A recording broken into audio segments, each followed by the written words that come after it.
kami, rakyat Cuba, kini sedang menuju pulang ke tanah air. Kami telah mengharungi sekatan ekonomi Amerika selama 64 tahun. Kami bertahan dengan bekalan elektrik hanya 4 jam sehari, simpanan minyak yang kering, dan timbunan sampah yang membukit di jalanan. Dalam keadaan genting itu, kami menerima berita tentang tragedi di Venezuela, di mana seorang pegawai pengawal dari Cuba telah terkorban. Seluruh pulau diselubungi keheningan yang mendalam. Tiada sekutu, tiada sahabat yang sudi menghulurkan tangan. Namun, pada saat itulah, sebuah negara menghulurkan tangan secara senyap. Itulah Malaysia.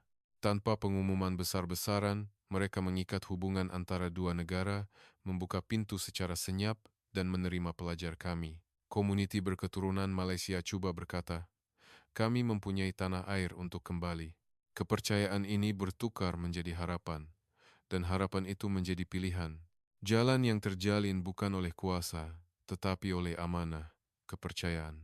Satu perubahan besar yang tidak disangka oleh sesiapa bermula dari sini. Sila luangkan sedikit masa untuk melanggan saluran dan tekan suka. Tinggalkan komen Malaysia dan coba berjaya di ruangan komen. Kisah yang mengharukan ini bermula sekarang. Saya adalah seorang pencatat bagi jawatan kuasa warga di Havana, Cuba. Alasan saya menceritakan kisah ini kepada rakyat Malaysia adalah mudah. Kami telah mengetahui nilai negara Anda dengan cara yang paling perit, nilai yang mungkin tidak Anda sedari sendiri. Bekalan minyak dari Venezuela terhenti sepenuhnya pada bulan Mac tahun itu. Di lorong-lorong bandar lama Havana, bunyi generator dulunya memekak telinga, tetapi lama-kelamaan, bunyi itu turut lenyap. Elektrik hanya datang 4 jam sehari, dari 6 hingga 8 pagi, dan dari 6 hingga 8 malam. Itu sahaja. Pada mulanya, kami masih dapat bertahan, namun keadaan berubah drastik apabila sistem pengutipan sampah lumpuh. Di bawah matahari Caribbean yang panas, longgokan sampah mula terbentuk di merata-rata bandar, dan musim panas semakin hampir. Nyamuk membiak dengan cepat, dan kanak-kanak mula jatuh sakit akibat demam. Bilik mesyuarat jawatan kuasa warga sentiasa dipenuhi udara yang berat dan menyesakkan. Apa yang kami bincangkan bukanlah slogan politik, hanya elektrik, air, dan roti. Matlamat tunggal kami adalah untuk memastikan rakyat dapat meneruskan hidup mereka setiap hari. Namun, hari itu berbeza. Apabila pintu bilik mesyuarat dibuka, saya perasan ekspresi pengerusi yang tegang. Di tangannya, tergenggam sekeping telegram. Rakan-rakan sekalian, suara pengerusi bergetar. Kami telah menerima berita dari Venezuela. Semua orang terdiam. Venezuela negara tali hayat terakhir kami. Apakah berita yang datang dari sana? 32 orang sahabat kita terkorban. Bilik mesyuarat menjadi sejuk. Anak muda Cuba yang dihantar sebagai pengawal kerajaan Venezuela. Mereka adalah anak-anak pulau ini. Sebagai pertukaran untuk minyak, kami menghantar anak-anak muda kami yang berusia sekitar 25 atau 30 tahun yang penuh dengan masa depan. Apa maksudnya? Tanya seseorang dengan suara bergetar. Semasa operasi rampasan kuasa yang disokong Amerika dalam pertempuran dengan pasukan khas, pengerusi tidak dapat menghabiskan ayatnya. Beliau meletakkan telegram itu di atas meja dan terduduk. Saya merekodkan detik itu, merasakan tangan saya yang memegang pen turut bergetar. 32 orang, 32 keluarga, 32 rumah kosong. Ia adalah angka yang menyelubungi seluruh pulau dalam kesedihan yang mendalam. Inikah maksud sekutu? Seorang ahli jawatan kuasa muda memukul meja dengan penumbuknya, menggunakan anak-anak kami sebagai perisai. Inikah sekutu? Tiada siapa yang mampu menjawab. Semua orang tahu kebenarannya. Kami bukan sekutu, kami adalah negeri naungan. Bukan rakan kongsi yang setara, tetapi barang guna habis. Venezuela telah menyatakan rasa kesal, kata pengerusi sambil tersenyum hampa. Hanya kesal. Itu sahaja. Adakah itu harga untuk 32 nyawa? Keheningan yang berat menyelubungi bilik mesyuarat. Keheningan itu adalah kemarahan, keputusasaan, dan rasa tidak berdaya. Rakan-rakan sekalian, mari kita bercakap jujur, kata pengerusi sambil memandang kami. Apakah pilihan yang kita ada? Amerika sedang menunggu kita untuk melutut. Venezuela membuang anak muda kita. China dan Rusia sibuk dengan hal mereka. Eropah pula mengikut telunjuk Amerika. Siapa lagi? Tiada siapa yang menjawab. Kami telah bertahan selama 64 tahun, tetapi ini adalah hadnya. Pada saat itu, kedengaran satu suara dari belakang bilik mesyuarat. Tolong tunggu. Ia adalah Puan Tan Mei Ling, wakil dari komuniti berketurunan Malaysia Cuba. Kita hanya ada satu pilihan. Semua mata tertumpu padanya. Pengerusi mengerutkan dahi. Puan Tan, ini bukan masa untuk bergurau. Saya tidak bergurau. Dia berdiri perlahan-lahan. Di tangannya terdapat seberkas dokumen lama. Malaysia. Seketika, bilik mesyuarat riuh. Ada yang ketawa sinis, ada yang menggelengkan kepala. Saya sendiri ketawa dalam hati. Malaysia, apa yang boleh dilakukan oleh negara kecil itu? Puan Tan, adakah Anda serius? Apa yang Malaysia boleh lakukan untuk kita? Mereka telah melakukannya. Jawab Puan Tan dengan nada tegas. Sejurus selepas tragedi Venezuela, mereka menghubungi kami secara senyap. Kementerian Luar Negeri Malaysia, mereka bertanyakan niat untuk membantu keluarga mangsa. Bilik mesyuarat kembali senyap. Tiada pengumuman mewah, tiada rayuan kepada media. Mereka hanya bertanya secara senyap. Adakah Anda memerlukan bantuan? Apakah yang Anda perlukan? Apa yang Anda perlukan? Pengerusi mencondongkan badan ke hadapan. Dan apa yang Anda jawab? Saya belum menjawab, kata Puan Tan. Saya memerlukan persetujuan jawatan kuasa, tetapi ini bukan kali pertama. Selama 30 tahun yang lalu, Malaysia telah berinteraksi secara konsisten dengan komuniti kami. Beasiswa, bantuan teknikal. Ia tidaklah mewah, tetapi mereka sentiasa menepati janji mereka. Apa kaitannya dengan kita? Ada kaitan, katanya sambil memandang kami. Malaysia tidak memaksa dengan kekerasan. Ia adalah negara yang berjanji secara senyap dan menepatinya secara senyap. Seorang ahli jawatan kuasa muda ketawa sinis. Jadi, kita perlu meminta bantuan kepada Malaysia, negara kecil itu. Kecil? Puan Tan menghamparkan dokumen di atas meja. Ia adalah salah satu daripada 10 kuasa ekonomi terbesar di dunia. Pembinaan kapal, semikonduktor, kereta, elektronik, seluruh dunia menggunakan produk Malaysia. Dan yang paling penting, dia memandang kami dengan tepat. Malaysia adalah sebuah negara yang pernah runtuh sepenuhnya seperti kita. Bilik mesyuarat terpegun. Dalam sejarah, Malaysia telah bangkit selepas menghadapi pelbagai cabaran. Semasa krisis keuangan Asia 1997, ramai menjangkakan ia akan runtuh, tetapi mereka bangkit dengan cepat dan kuat. Pada masa itu, mereka adalah antara negara yang paling teruk terjejas di rantau ini. Puan Tan mengeluarkan sekeping foto lama. Gambar menunjukkan Kuala Lumpur yang sedang giat membangun pada tahun 80-an, sebuah bandar yang berusaha keras. Namun dalam masa 50 tahun mereka bangkit. Bagaimana dengan menunaikan janji? Janji untuk melabur dalam pendidikan, janji untuk membangunkan teknologi, janji untuk memberi makan kepada rakyat. Mereka membina semula negara, satu persatu janji ditepati. Saya menghentikan catatan minit saya dan terpaku pada foto itu. Bangunan yang sedang dibina, jalan yang penuh harapan. Keadaan itu tidak jauh berbeza dengan situasi kami penuh dengan masalah, tetapi ada harapan. Jadi apa? Kita perlu tunggu 50 tahun juga? Puan Tan menggelengkan kepala. Malaysia sudah bangkit.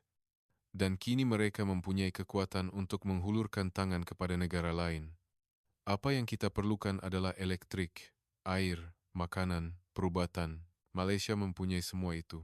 Dan mereka mempunyai kehendak untuk menawarkannya. Mengapa? Secara percuma. Bukan percuma, dia berkata tegas. Kita juga ada sesuatu untuk ditawarkan. Lokasi strategik di Karibian. 10 juta tenaga kerja dan dia berhenti seketika dan menyambung. Amanah, kepercayaan. Amanah? Tanya seseorang. Ya, rakyat Malaysia menghargai amanah. Sekali mereka berjabat tangan, mereka tidak akan melepaskannya dengan mudah. Mereka tidak akan membuang kita seperti Venezuela. Selepas keheningan yang lama, pengerusi membuka mulut. Adakah Anda mempunyai asas untuk mengatakan ini? Puan Tan mengeluarkan dokumen lain. Bulan lalu, kerajaan Malaysia mengumumkan dasar untuk memperluaskan kerjasama dengan Amerika Latin. Kemungkinan normalisasi hubungan dengan Cuba juga disebut, dan melalui komuniti kami, mereka secara tidak rasmi menyatakan kesediaan mereka untuk membuka pintu. Bolehkah kita mempercayainya? Datuk saya berhijrah ke pulau ini semasa era pentadbiran British Malaya, kata Puan Tan dengan suara bergetar. Ketika Malaysia sedang berjuang untuk berdikari, dia tidak dapat kembali. Dia hidup sepanjang hayatnya merindui tanah airnya. Dia bertahan hanya dengan satu kepercayaan, bahwa dia mempunyai tanah air untuk kembali. Tanah air itu kini menghulurkan tangan kepada kita, bukan dengan janji yang mewah, tetapi secara senyap, dari hati. Suasana bilik mesyuarat berubah, ada yang berdehem, ada yang menyentuh mata mereka. Kita perlu pengesahan, kata pengerusi. Kita perlu pergi, melihat, mendengar, dan mengesahkan secara langsung. Kita tidak boleh membuat keputusan hanya berdasarkan cerita. Saya setuju, Puan Tan mengangguk. Komuniti kami akan mengatur delegasi lawatan. Kami akan mengesahkannya secara langsung. Malam itu, semasa saya menyusun minit mesyuarat, saya melihat keluar tingkap. Havana tenggelam dalam kegelapan, sebuah bandar tanpa elektrik. Namun, saya merasakan ada cahaya samar di suatu tempat. Pilihan Malaysia. Jalan yang terjalin bukan oleh kuasa, tetapi oleh amanah. Adakah ia benar-benar dapat menyelamatkan kami? Saya tidak tahu. Tetapi satu perkara yang pasti, kami tidak akan menjadi barang guna habis lagi. Kami mempunyai hak untuk memilih, dan kami telah diberi peluang untuk mengesahkan pilihan itu. Kata-kata terakhir Puan Tan terngiang-ngiang di telinga saya. Kami mempunyai tanah air untuk kembali. Adakah ia benar? Kami akan mengetahuinya tidak lama lagi. 2 hari diambil untuk membentuk delegasi. 5 orang dari jawatan kuasa warga, 3 dari kesatuan sekerja, dan 2 dari komuniti berketurunan Malaysia. 10 orang kesemuanya. Saya adalah salah seorang daripada mereka, sebagai pencatat, untuk mendokumentasikan segala-galanya. Malam sebelum berlepas, Puan Tan memanggil saya. Rumahnya terletak di tengah-tengah bandar lama Havana. Apabila saya menaiki tangga, saya terhidu bau rempah dan kari yang samar-samar. Sila masuk. Pintu dibuka, mendedahkan ruang tamu kecil. Di dinding, tergantung bendera Malaysia. Di rak buku lama, buku-buku berbahasa Melayu tersusun rapi. Mahukah Anda secawan teh? Tidak, terima kasih, saya menggeleng. Saya mempunyai banyak soalan. Ada sesuatu yang saya mau tunjukkan kepada Anda sebelum Anda pergi ke Malaysia. Dia mengeluarkan sebuah kotak kayu lama. Habuk tebal menyelimutinya. Perlahan-lahan dia membuka penutup, dan gambar-gambar pudar muncul. Ini datuk saya. Dalam foto hitam putih, seorang pemuda berdiri di pelabuhan. Dia memegang satu beg pakaian lama, merenung ke kejauhan. Dia datang ke Cuba pada zaman pentadbiran British Malaya. Dia bekerja di ladang tebu. Saya yakin ia amat sukar. Bahasa yang tidak difahami, tidak dapat kembali. Dia mengeluarkan foto lain. Kali ini, gambar keluarga. Nenek saya orang Cuba. Mereka bertemu di sini dan berkahwin. Ayah saya dilahirkan, dan saya dilahirkan. Kami menjadi orang Cuba. Tetapi, mengapa Malaysia? Datuk saya merindui Malaysia sepanjang hayatnya. Suaranya bergetar. Sehinggalah saat akhir, dia bercakap dalam bahasa Melayu. Kuala Lumpur, Penang, Sungai Klang tempat yang tidak pernah dapat dilawatinya, tetapi diukir di hatinya sepanjang hayat. Puan Tan mengeluarkan satu balang kaca berisi jeruk sayur. Ini juga diajar oleh datuk saya cara membuatnya. Kami coba sedaya upaya untuk mendekati rasa Malaysia dengan bahan-bahan yang terdapat di Cuba. Rasanya sedikit berbeza, tetapi ini adalah identiti kami. Saya merenung balang kaca itu. Sayur-sayuran yang dijeruk kemas kelihatan di sebalik kaca lut sinar. Jadi, adakah Anda mempercaya Malaysia kerana ini? Tidak, dia menggeleng. Kepercayaan lahir daripada pengalaman.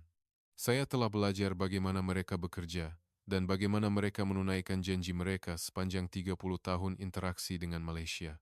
Puan Tan mengeluarkan seberkas dokumen lain. Sejak 1995, Kerajaan Malaysia telah menyediakan beasiswa kepada komuniti kami. Ia tidaklah mewah, 5 beasiswa setahun. Itu sahaja. tetapi selama 30 tahun, ia tidak pernah terputus. Adakah itu begitu menakjubkan? Ia menakjubkan, katanya, dengan tegas. Adakah Anda tahu betapa pantasnya keadaan antara bangsa di sekeliling coba berubah?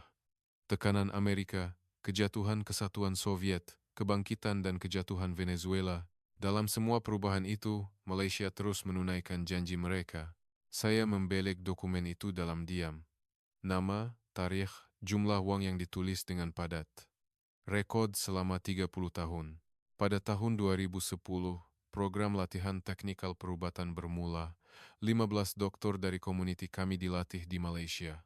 Cara mengendalikan peralatan terkini, prosedur kecemasan, teknik pembedahan.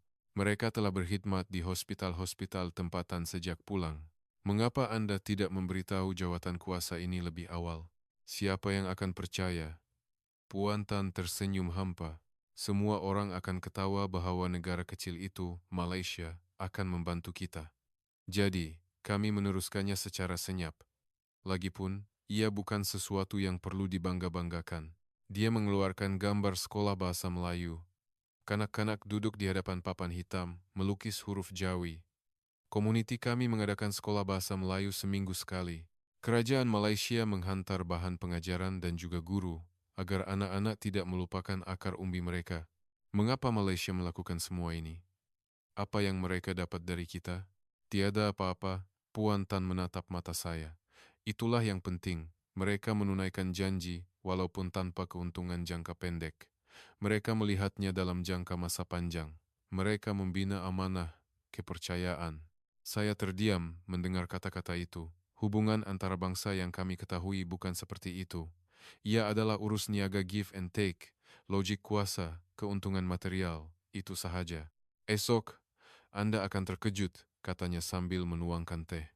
Kepantasan mereka berbeza. Kerja yang mengambil masa 3 hari untuk kita, mereka selesaikan dalam sehari. Tetapi bukan itu sahaja. Ada sesuatu yang lain. Sikap. Puan Tan menghulurkan cawan teh.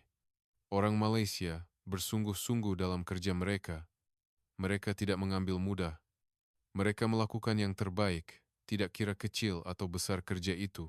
Itu adalah budaya mereka. Malam itu, saya berbual dengannya hingga larut malam. Sejarah, budaya, dan rakyat Malaysia yang diceritakannya terlalu berbeza daripada apa yang saya bayangkan. Keesokan paginya, kami berkumpul di lapangan terbang Havana. Kesemua 10 ahli delegasi berasa gemetar. Baiklah, rakan-rakan sekalian, pengerusi mengumpulkan kami. Lawatan ini bukan sekadar tinjauan. Masa depan seluruh rakyat kita dipertaruhkan. Buka mata Anda, dengar dengan teliti, dan rekodkan dengan tepat. Kami semua mengangguk. Pesawat berlepas. Melalui tingkap, Bandar Havana semakin menjauh.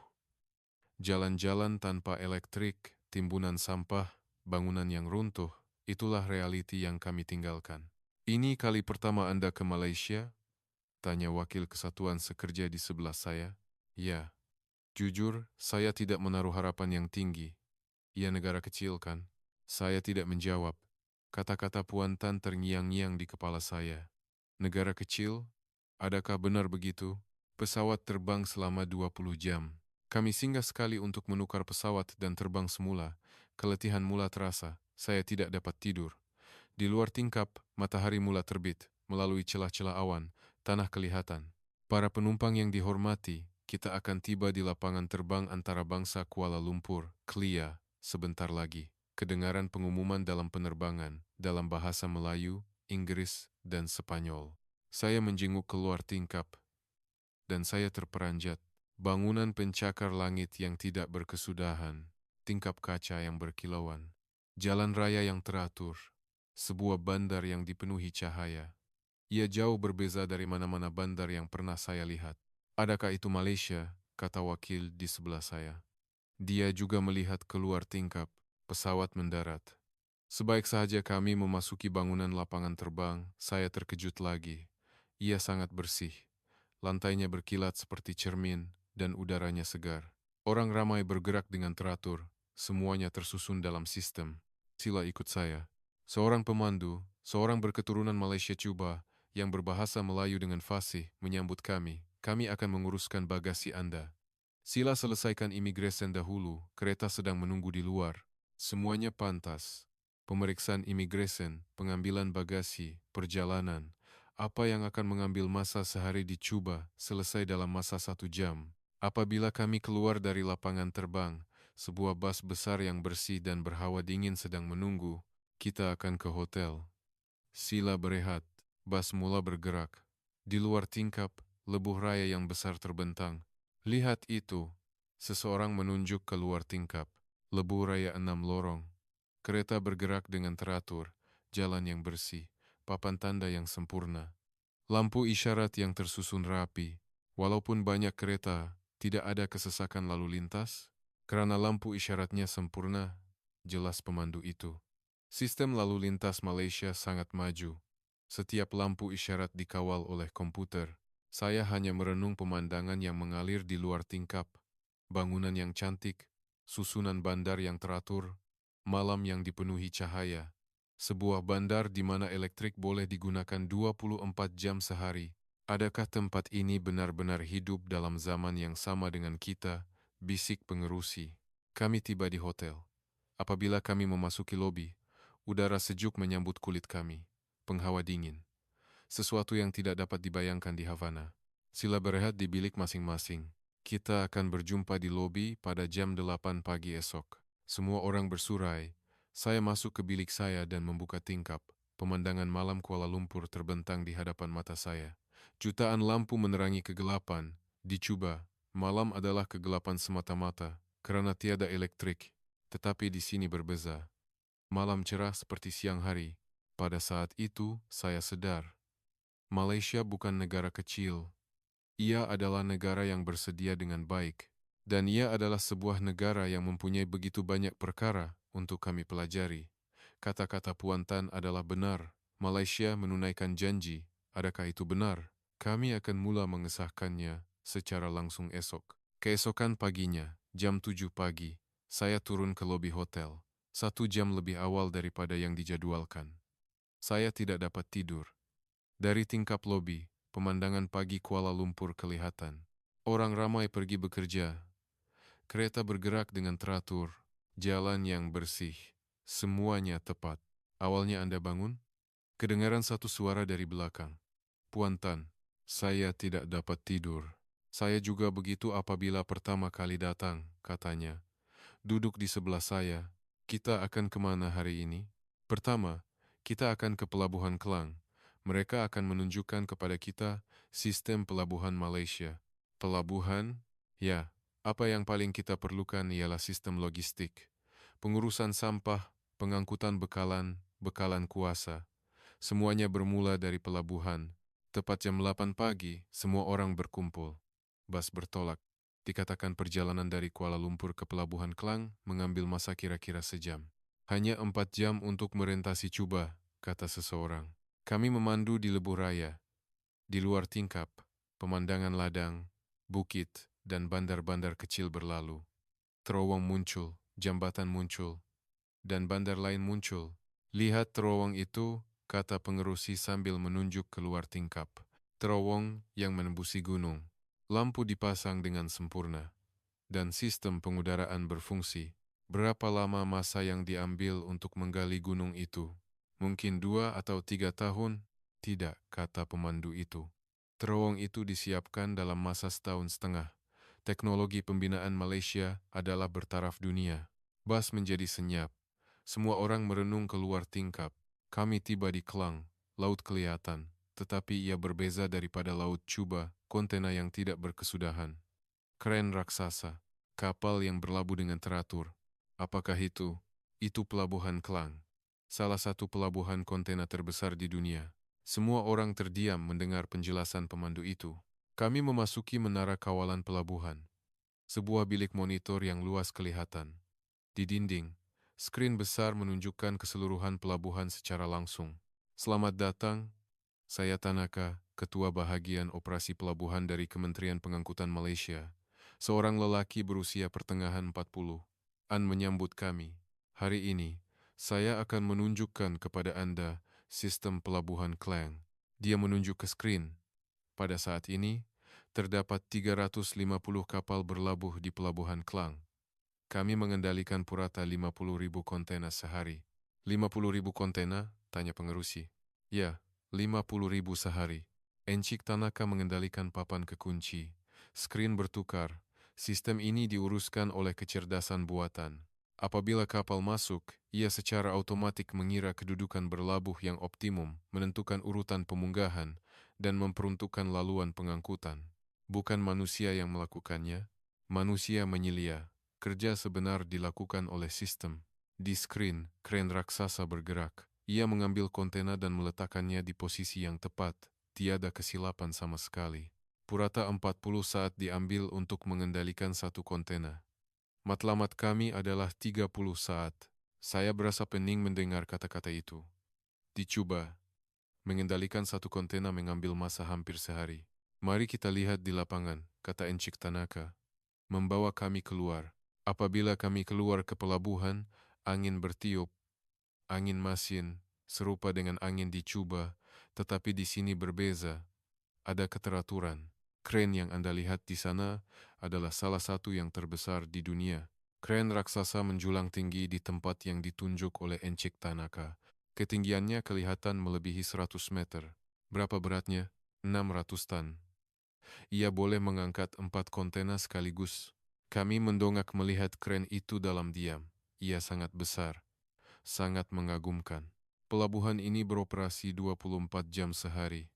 Malam cerah seperti siang hari. Elektrik tidak pernah terhenti sekalipun. Hati saya sebak mendengar kata-kata itu. Dicoba, elektrik hanya datang 4 jam sehari. Berapakah kosnya? Tanya pengerusi. Untuk menyelenggara semua ini? Sangat besar, jawab Encik Tanaka jujur. Tetapi ia berbaloi untuk dilaburkan. Jika kecekapan meningkat, kos akan diperoleh semula. Itulah pemikiran Malaysia. Pemikiran Malaysia, pengerusi mengulang. Tiba waktu makan tengah hari. Kami pergi ke kafeteria pelabuhan. Kafeteria yang bersih. Makanan tersusun rapi di kaunter. Sila ambil seberapa banyak yang Anda suka. Anda boleh tambah jika tidak cukup. Kami mengambil makanan ke dalam pinggan dengan ragu-ragu. Nasi, sup, lauk pauk. Kekayaan yang tidak dapat dibayangkan di Cuba. Ini makanan pekerja? Tanya wakil kesatuan sekerja. Ya, makanan yang dimakan oleh mereka yang bekerja di pelabuhan setiap hari. Setiap hari? Percuma? Ya. Disediakan oleh syarikat. Tangan wakil kesatuan sekerja itu bergetar. Dia menundukkan kepala, masih memegang sudu. Selepas makan tengah hari, kami berpindah ke hospital. Pusat Perubatan Universiti Malaya, PPUM. Ini adalah hospital umum yang menyediakan rawatan perubatan canggih di Malaysia, jelas dokter yang memandu kami. Mari kita mulakan dengan pusat kecemasan dan trauma. Apabila kami memasuki pusat kecemasan, sistem yang tersusun rapi menarik perhatian kami. Triage pesakit, peruntukan bilik rawatan, penempatan kaki tangan perubatan, semuanya pantas dan tepat. Rawatan awal bermula dalam purata 5 menit selepas pesakit kecemasan tiba. 5 menit? Tanya dokter dari komuniti kami dengan riak terkejut. Ya, matlamat kami ialah 3 menit. Dokter itu terdiam. Dicoba. Pesakit kecemasan sering terpaksa menunggu kerana kekurangan peralatan perubatan. Ini adalah CT scan. Model terkini. Berapakah harga satu unit? Kira-kira 300 juta ringgit. Hospital ini mempunyai 5 unit. Kami saling berpandangan. Berapa banyak unit CT scan yang berfungsi dengan baik di seluruh Cuba? Kami melalui unit rawatan rapi dan menuju ke ward umum. Koridor yang bersih. Bilik pesakit yang senyap. Peralatan perubatan terkini. Berapa ramai juru rawat ditempatkan untuk seorang pesakit? Di unit rawatan rapi, 1 lawan 1. Di ward umum, kira-kira 5 pesakit untuk seorang juru rawat. Di Cuba, seorang juru rawat menjaga puluhan pesakit. Itu pun tanpa peralatan yang mencukupi. Apabila kami keluar dari hospital, hari sudah gelap. Sehari berlalu dengan pantas. Esok, kita akan melawat sekolah dan institut penyelidikan, kata pemandu itu. Bas kembali ke hotel dalam keheningan. Semua orang melihat keluar tingkap. Mereka kelihatan termenung. Saya mengeluarkan buku nota saya dan merumuskan apa yang saya lihat hari ini. Kepantasan pelabuhan, sistem hospital, sikap orang, semuanya berbeza dari Cuba. Apa pendapat Anda? Tanya pengerusi dengan suara perlahan. Jujur, saya rasa terharu, jawab saya. Saya juga, katanya, merenung keluar tingkap. Pada mulanya, saya memandang rendah. Negara kecil, kata saya. Tetapi saya silap. Apa yang silap? Kita silap tentang kriteria negara besar dan negara kecil, kata pengerusi, berpaling kepada saya. Ia bukan tentang size. Ia adalah tentang kesediaan. Malaysia bukan negara kecil. Ia adalah negara yang bersedia dengan baik. Saya mengangguk. Saya kembali ke bilik hotel, mandi. Air panas mengalir deras, tekanan air kuat, dan suhunya stabil. Sedangkan di Cuba, air kadang-kadang ada, kadang-kadang tidak. Saya berbaring di atas katil, melihat siling. Penghawa dingin berfungsi dengan senyap. Kata-kata Puan Tan kembali terngiang-ngiang. Ini bukan negara besar. Ia adalah negara yang bersedia dengan baik. Memang benar. Malaysia bangkit dari cabaran krisis keuangan. Sebuah negara yang lebih lemah daripada Cuba 50 tahun yang lalu telah menjadi seperti ini dalam tempo 50 tahun. Bagaimana mungkin? Hari ini, saya rasa saya melihat sebahagian daripada jawabannya, kepantasan, kecekapan, sistem, dan yang paling penting, sikap tidak berputus asa. Rakyat Malaysia telah menjadikan yang mustahil menjadi mungkin. Mereka telah menggali gunung, menambak laut, dan menerangi malam. Adakah mereka akan membantu kami? Saya masih belum pasti. Tetapi satu perkara yang jelas, kami mempunyai terlalu banyak perkara untuk dipelajari, dan Malaysia bersedia untuk mengajar. Apakah yang akan kami lihat esok? Dengan rasa teruja dan bimbang, saya tertidur, dan saya bermimpi. Mimpi tentang Bandar Havana yang diterangi cahaya. Ia adalah pagi hari ketiga.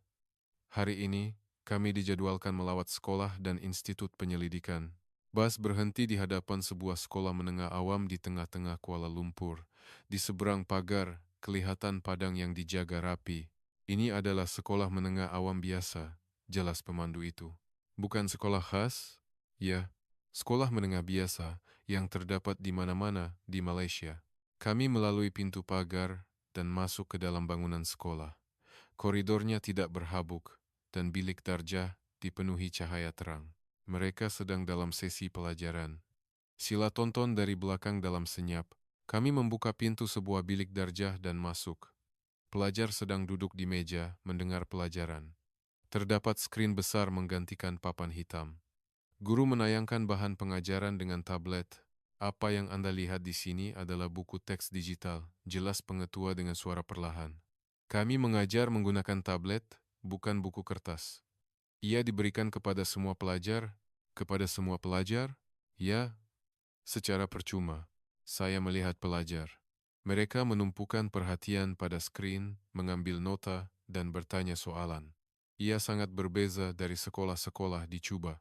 Loceng berbunyi, menandakan tamat sesi pelajaran. Waktu rehat, beberapa pelajar mendekati kami. Dari mana Anda datang? Tanya seorang pelajar perempuan. Dari Kuba. Kuba, Karibian. Pelajar-pelajar itu memandang kami dengan rasa ingin tahu. Bagaimana keadaan Cuba? Bagaimana sekolah di sana? Saya tidak tahu apa yang patut saya jawab.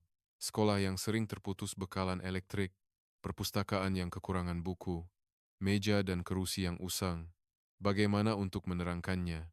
Ia sedikit berbeza dari sini. Ini jauh lebih baik. Pelajar-pelajar itu ketawa. Senyuman yang merendah diri. Kami biasa-biasa saja, Cigu, kata seorang pelajar lelaki. Memang susah belajar banyak-banyak, tapi, namun, adalah satu rahmat untuk dapat belajar. Dalam persekitaran seperti ini, kata pengerusi. Jangan ambil mudah apa yang Anda nikmati. Ada ramai pelajar di dunia ini yang mengimpikan sekolah seperti Anda. Ekspresi pelajar menjadi serius. Seterusnya ialah perpustakaan. Sebuah bangunan 3 tingkat dijadikan perpustakaan. Puluhan ribu buku tersusun rapi. Berpuluh-puluh komputer dipasang. Adakah pelajar bebas menggunakannya? Ya. Dibuka dari 7 pagi hingga 9 malam. Sehingga 9 malam? Ya. Ramai pelajar yang belajar sendiri. Kami melawat perpustakaan. Pelajar membaca buku, mencari maklumat di komputer, dan berbincang secara senyap.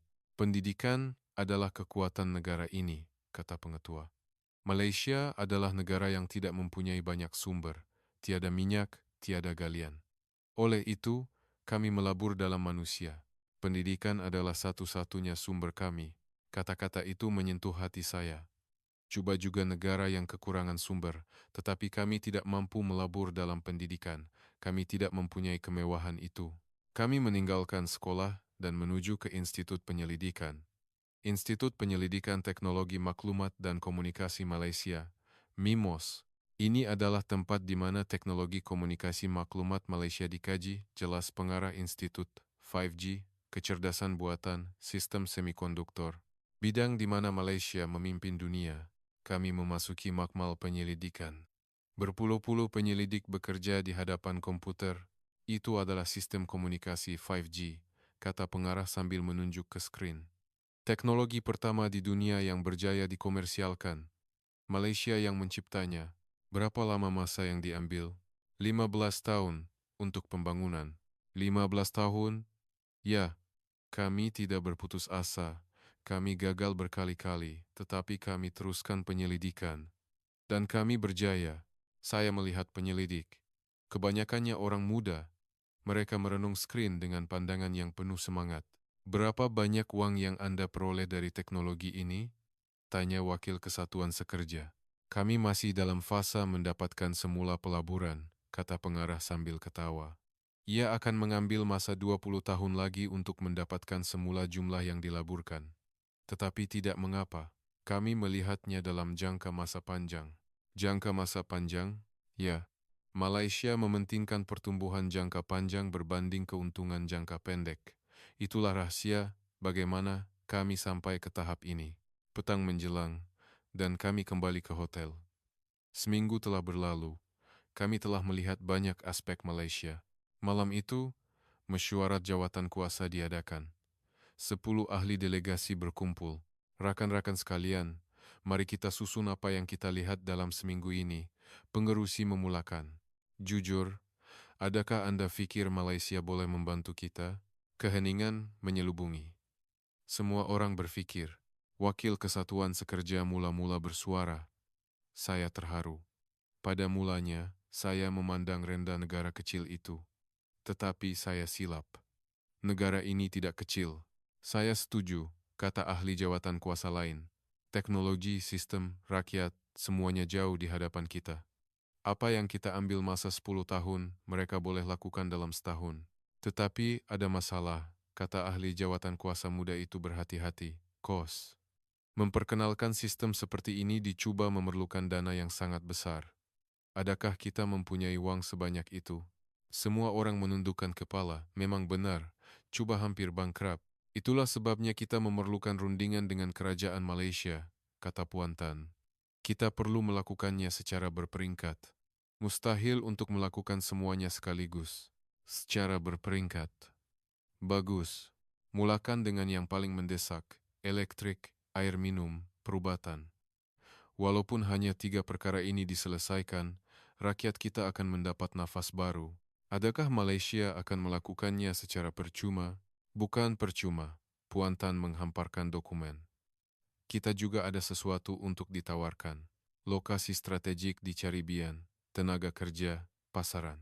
Malaysia mahu meluaskan pengaruh ke Amerika Latin. Kita boleh menjadi batu loncatan mereka. Pengerusi menggosok dagunya. Masalahnya ialah reaksi luar. Jika mereka tahu kita bekerja sama dengan Malaysia, Amerika akan membantah. Sudah tentu mereka akan membantah, kata seseorang. Mereka telah menyekat kita selama 64 tahun. Mereka tidak akan berdiam diri jika kita bekerja sama dengan Malaysia. Suasana bilik mesyuarat menjadi berat. Jadi, apa yang kita nak buat? Berputus asa, kata ahli jawatan kuasa muda itu dengan marah. Rakyat kita kelaparan sekarang. Tiada elektrik, air yang tidak mencukupi, hospital yang tidak berfungsi. Adakah kita akan duduk diam dan menunggu sambil melihat muka Amerika? Bukan itu maksud saya. Jadi apa? Jalan keluar sudah ada. Adakah kita akan berputus asa karena takut kepada Amerika?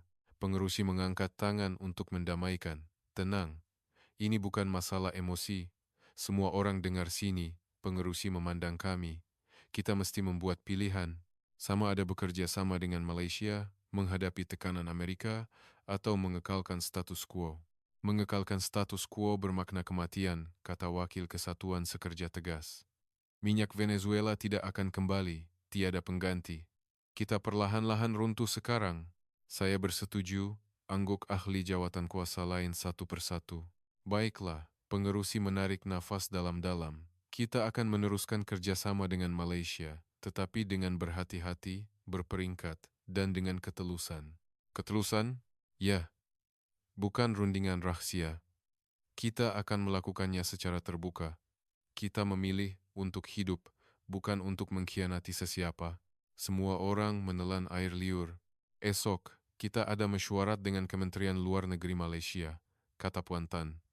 Kita akan menyampaikan pendirian kita dan mengesahkan niat Malaysia. Mari kita bercakap jujur. Semua orang mengangguk. Mesyuarat tamat. Saya kembali ke bilik. Di luar tingkap, pemandangan malam Kuala Lumpur terbentang. Jutaan lampu. Apa yang akan berlaku apabila saya kembali ke Cuba? Adakah rakyat kita akan menerima pilihan ini? Bagaimana reaksi Amerika? Saya berasa takut. Tetapi pada masa yang sama, saya yakin kami bukan barang guna habis lagi. Kami mempunyai hak untuk memilih, dan kami telah memilih Malaysia. Apakah jawaban yang akan diberikan oleh kerajaan esok? Saya membuka buku nota saya dan merumuskan rekod hari ini. Kami telah memilih survival, Marwah, dan Malaysia. Dan saya menambah satu ayat terakhir, tiada jalan untuk berpatah balik. Keesokan paginya, jam 9 pagi, kami menuju ke Kementerian Luar Negeri Malaysia, Wisma Putra. Sebuah bangunan kelabu yang menjulang tinggi di Putrajaya. Kami melalui pemeriksaan keselamatan dan masuk ke dalam bangunan. Lobi yang bersih, sistem panduan yang teratur, semuanya tepat. Sila ikut saya. Pemandu membawa kami ke lift. Kami naik ke tingkat 13. Melalui koridor, kami memasuki bilik mesyuarat. Meja bujur yang panjang, skrin besar di dinding, pemandangan bandaraya yang indah di luar tingkap, ruang yang mengagumkan. Selamat datang, Timbalan Menteri Luar Negeri Malaysia menyambut kami. Seorang lelaki berusia pertengahan 50-an. Di sebelahnya, Ketua Pengarah Biro Amerika Latin dan pegawai-pegawai lain. Saya Dato Seri Anwar, Timbalan Menteri. Selamat datang ke Malaysia. Kami bersalaman. Tangannya kuat, tetapi hangat. Saya difahamkan Anda telah melawat Malaysia selama seminggu. Bagaimana? Pengerusi teraga agak seketika, kemudian perlahan-lahan membuka mulut. Jujur, kami rasa terharu. Terharu? Ya. Kami menganggap Malaysia sebagai negara kecil, tetapi kami silap. Malaysia adalah negara yang bersedia dengan baik. Datuk Seri Anwar tersenyum. Terima kasih atas kata-kata baik Anda. Kami juga mempunyai banyak kekurangan. Tidak, pengerusi menggeleng. Kepantasan pelabuhan Klang, sistem hospital, pendidikan sekolah. Semua itu adalah apa yang perlu kami pelajari. Itulah sebabnya kami berada di sini hari ini. Bilik mesyuarat senyap. Semua orang merenung pengerusi. Cuba berada di ambang kemusnahan negara. Suara pengerusi bergetar. Minyak dari Venezuela telah terputus. Elektrik hanya datang 4 jam sehari. Sampah bertimbun. Hospital kekurangan obat. Sekolah runtuh. Dia mengeluarkan dokumen dan menghamparkannya di atas meja. Ini adalah statistik 6 bulan yang lalu. Peningkatan kadar kematian bayi. Penyebaran penyakit berjangkit, lonjakan pesakit kekurangan zat makanan, ia lebih menyedihkan apabila dilihat dari segi angka. Dato Seri Anwar mengambil dokumen itu. Ekspresinya menjadi serius. Sekatan ekonomi Amerika telah berlanjutan selama 64 tahun. Kami telah bertahan. Tetapi ini adalah hadnya. 10 juta rakyat sedang menunggu pilihan. Jadi, Anda memilih Malaysia? Ya. Jawab pengerusi tegas. Kami memilih Malaysia, bukan Amerika, China, atau Rusia. Mengapa Malaysia? Dato Sri Anwar bertanya. Saya ingin tahu secara terus terang. Mengapa Malaysia? Ada 3 sebab, pengerusi membuka jari-jarinya. Pertama, Malaysia telah melalui kemusnahan seperti kami. Mereka bangkit dari krisis keuangan Asia. Mereka adalah satu-satunya negara yang memahami penderitaan kami. Dato Seri Anwar mengangguk. Kedua, Malaysia menunaikan janji. Selama 30 tahun yang lalu, mereka terus menunaikan janji kepada komuniti kami. Ia tidak mewah, tetapi konsisten. Ketiga, Malaysia tidak melihat kami sebagai barang guna habis. Suara pengerusi menjadi perlahan. Venezuela menggunakan 32 anak muda kami sebagai perisai dan mengakhirinya dengan hanya kata kesal. Kami tidak mahu hubungan seperti itu lagi. Bilik mesyuarat diselubungi keheningan yang menyesakkan. Apa yang kami inginkan adalah perkongsian yang setara. Bukan hanya Malaysia memberi dan kami menerima. Hubungan di mana kami saling memberi dan menerima. Kami fikir ia mungkin dengan Malaysia. Selepas keheningan yang lama, Dato Seri Anwar membuka mulut. Kami merasakan keikhlasan rakan-rakan dari Cuba. Terima kasih. Dia memandang ketua pengarah Biro Amerika Latin di sebelahnya. Kami juga akan bercakap jujur. Kerajaan Malaysia mahu bekerja sama dengan Cuba. Amerika Latin adalah pasaran penting bagi Malaysia. Terutamanya, rantau Karibean mempunyai nilai strategik yang tinggi. Tetapi, akan ada masalah, kan? Tanya Wakil Kesatuan Sekerja Amerika. Mereka tidak akan berdiam diri. Memang benar, Dato Seri Anwar mengakui. Bantahan Amerika dijangka. Tetapi kami adalah negara merdeka. Dasar luar kami ditentukan oleh kami sendiri. Ia tidak akan mudah. Memang tidak mudah, Dato Seri Anwar tersenyum. Tetapi ia juga tidak mustahil. Malaysia telah mengekalkan hubungan bersekutu dengan pelbagai negara sambil membangunkan dasar luar negara yang bebas. Kami telah membina hubungan dengan semua negara. Jadi, apakah kerjasama yang konkret yang mungkin? Tanya Puan Tan. Dato Seri Anwar memberi isyarat kepada ketua pengarah. Ketua pengarah membuka komputer riba dan menayangkan slide di skrin. Terdapat 3 fasa. Sebuah jadwal muncul di skrin. Fasa 1 adalah bantuan kecemasan. Elektrik, air minum, perubatan. 3 perkara ini akan diselesaikan sebagai keutamaan. Tempohnya adalah 6 bulan. Kami akan memulihkan infrastruktur asas dalam tempo 6 bulan. 6 bulan, kami saling berpandangan. Adakah ia benar-benar mungkin? Malaysia mempunyai banyak pengalaman dalam tindak balas bencana kecemasan. Jelas Ketua Pengarah. Gempa bumi, banjir, kebakaran. Kami telah mengalami pelbagai bencana dan membina sistem. Kami akan menggunakan pengetahuan itu di Cuba. Secara konkret, pertama, elektrik.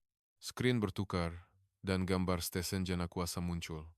Kami akan menggunakan sistem jana kuasa Kecemasan Tenaga Nasional Berhad, TNB. Kami akan menghantar 100 unit generator muda alih.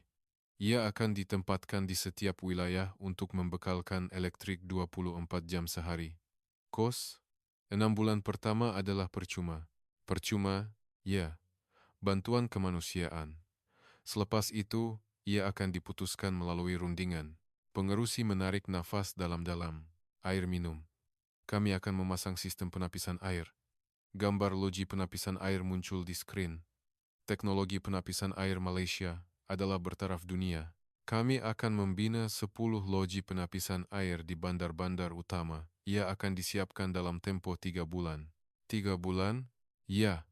Anda telah melihat sendiri kepantasan syarikat pembinaan Malaysia.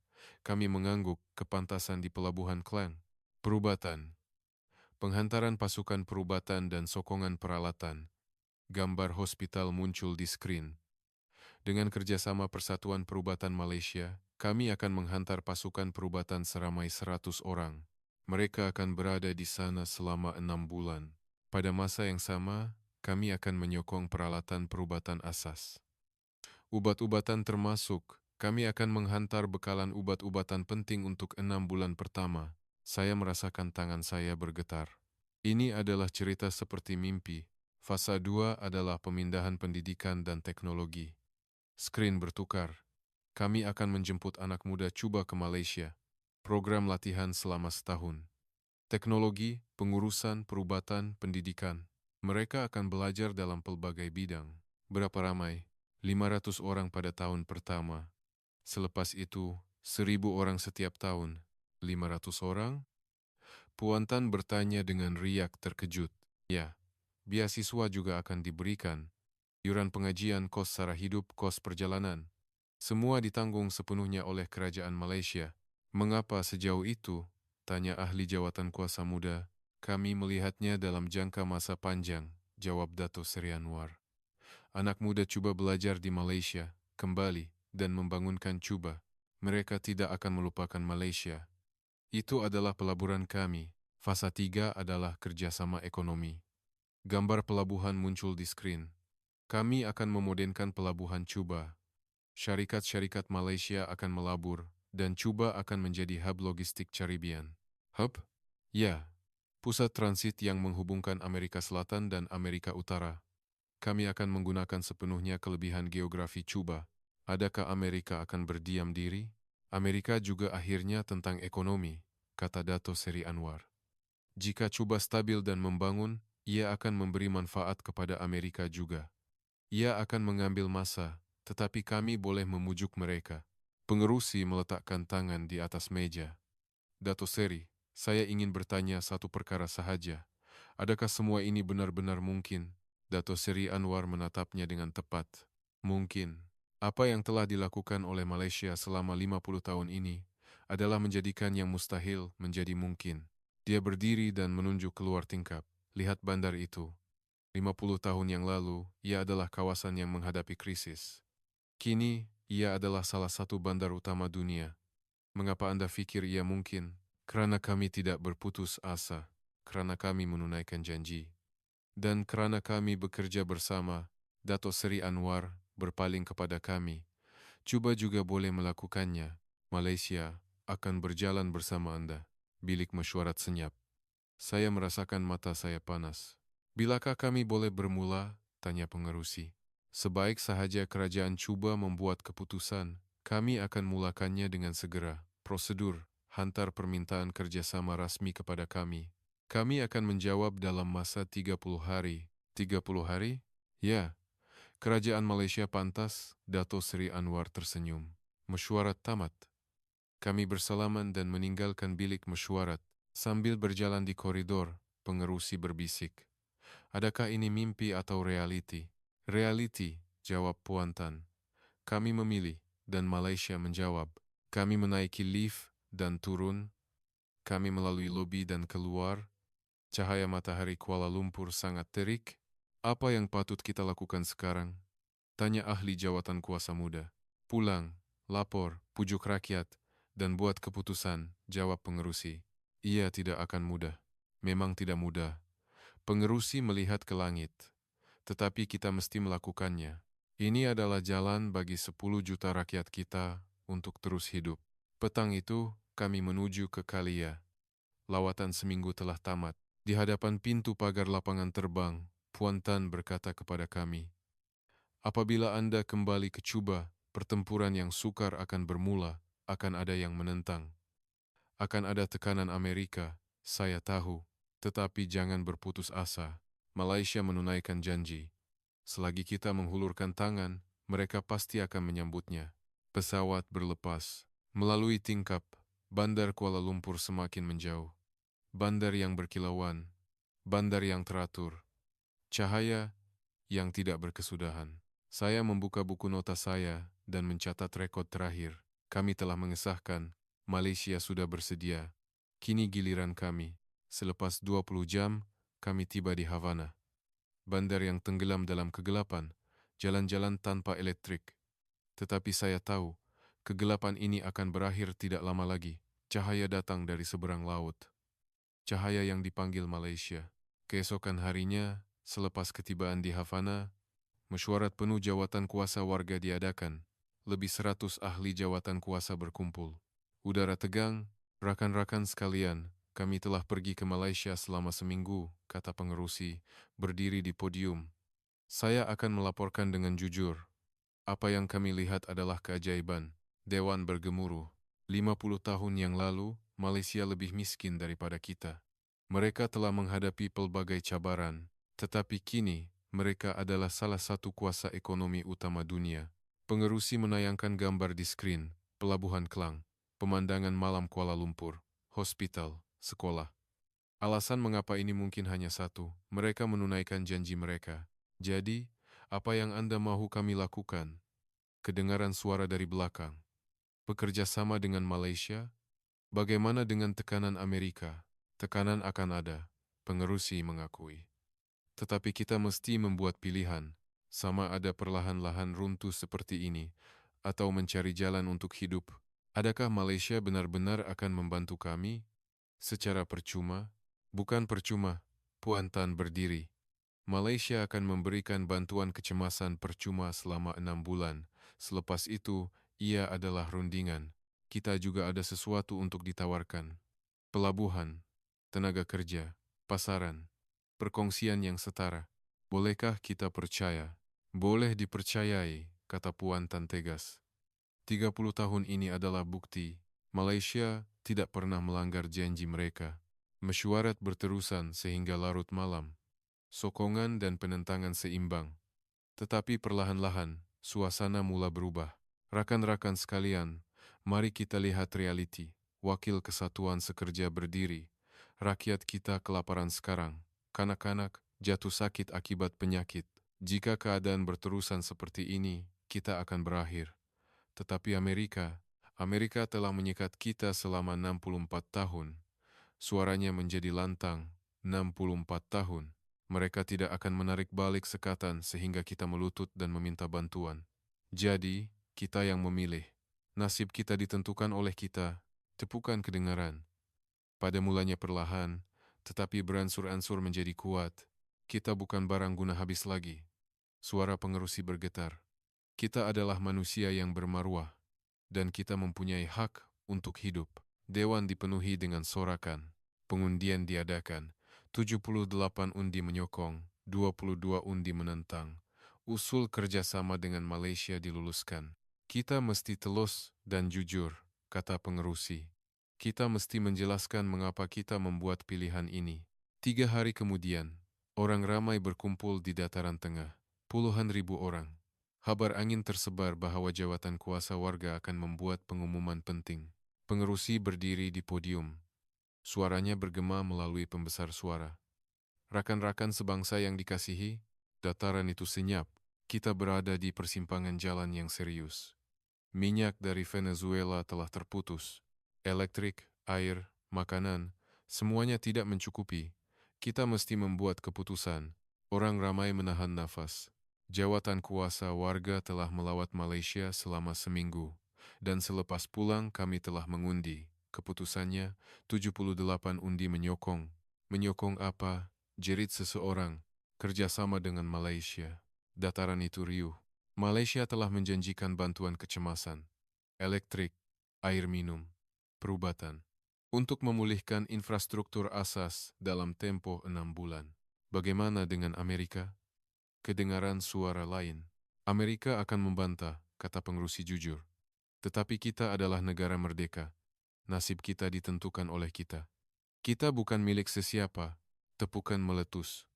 Pada mulanya perlahan, tetapi semakin kuat. Kita bukan barang guna habis lagi. Suara pengerusi bergetar. Kita adalah manusia yang bermaruah. Dan kita mempunyai hak untuk hidup. Dataran itu dipenuhi dengan sorakan.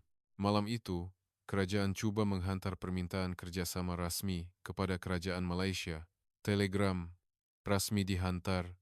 Republik Cuba secara rasmi meminta bantuan kemanusiaan kecemasan dan kerjasama ekonomi daripada negara Malaysia.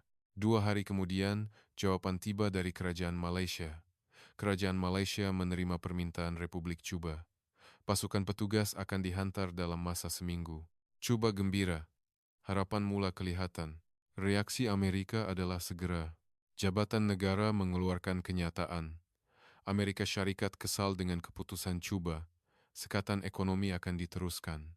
Tetapi Cuba tidak berganjak. 10 juta rakyat menyokong pilihan itu. Seminggu kemudian, pasukan petugas Malaysia tiba di Havana. Kira-kira 20 pakar. Elektrik, sumber air, perubatan, pembinaan. Mari kita mulakan dengan segera, kata ketua pasukan Malaysia. Kita tidak mempunyai masa.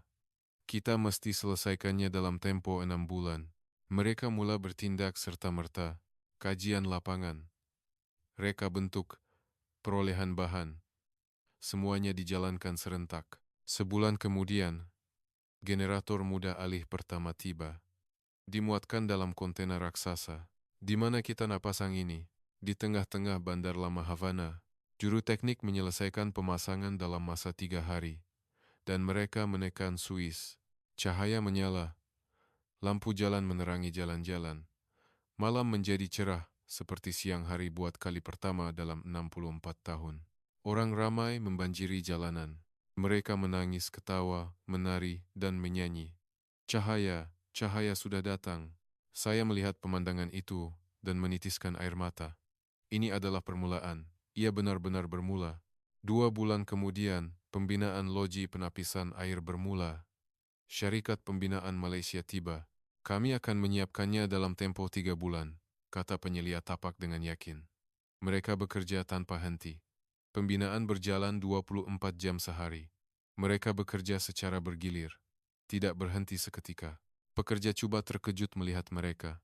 Adakah mereka ini robot? Tidak. Mereka orang Malaysia, kata Puan Tan sambil ketawa. Tiada yang mustahil bagi mereka. 3 bulan kemudian, loji penapisan air siap. Majelis perasmian diadakan. Kini Anda boleh minum air bersih. Juru teknik Malaysia memusingkan pipe. Air jernih mengalir keluar. Orang ramai bersorak. Kanak-kanak mengambil air dan meminumnya. Manis. Ini kali pertama saya minum air sebersih ini. 3 bulan selepas itu, pasukan perubatan Malaysia tiba. 100 doktor dan juru rawat. Kami akan menempatkan mereka di setiap hospital, kata ketua pasukan perubatan. Kami akan berada di sini selama 6 bulan untuk membimbing kaki tangan perubatan cuba dan bekerja bersama mereka. Mereka menunaikan janji mereka. Mereka merawat pesakit dari pagi hingga larut malam. Mereka mengajar dokter cuba teknologi terkini. Begini caranya. Ia tidak sukar. Doktor Malaysia menjelaskan dengan ramah. Doktor cuba menitiskan air mata. Terima kasih banyak-banyak. 6 bulan berlalu. Havana berubah. Elektrik boleh digunakan 24 jam sehari. Air bersih mengalir. Hospital mempunyai ubat-ubatan. Sampah di jalanan telah dibersihkan. Sistem pengurusan sampah yang disokong Malaysia beroperasi.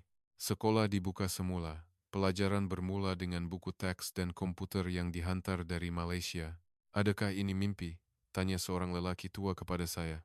Tidak, ini realiti, jawab saya sambil tersenyum. Kami memilih, dan Malaysia menunaikan janji mereka. Pada akhir tahun itu, sebuah kapal laut tentara laut Diraja Malaysia, TLDM, tiba di pelabuhan Havana. Puluhan ribu orang berkumpul di pelabuhan. Kapal itu perlahan-lahan menghampiri dermaga. Bendera Malaysia berkibar di tiup angin. Kapten kapal turun. Dan dia tunduk dengan hormat. Tentara Laut Diraja Malaysia. Kami membawa bekalan bantuan kemanusiaan. Tepukan gemuruh. Sorakan bergema di udara. Saya melihat detik itu dan sadar. Ini bukan adegan kemenangan.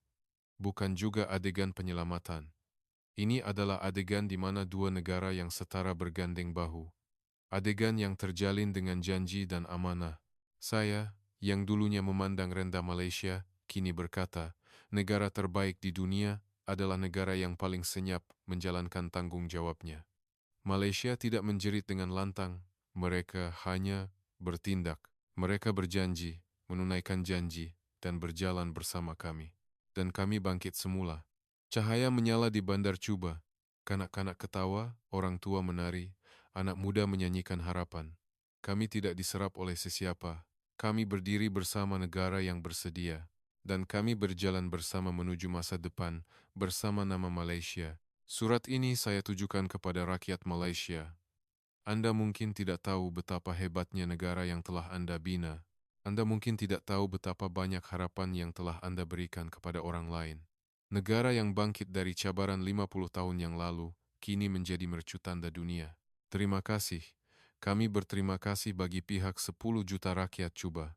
Kami tidak akan melupakan janji yang ditunjukkan oleh Malaysia, amanah yang dipegang oleh Malaysia, dan masa depan yang Malaysia jalani bersama kami.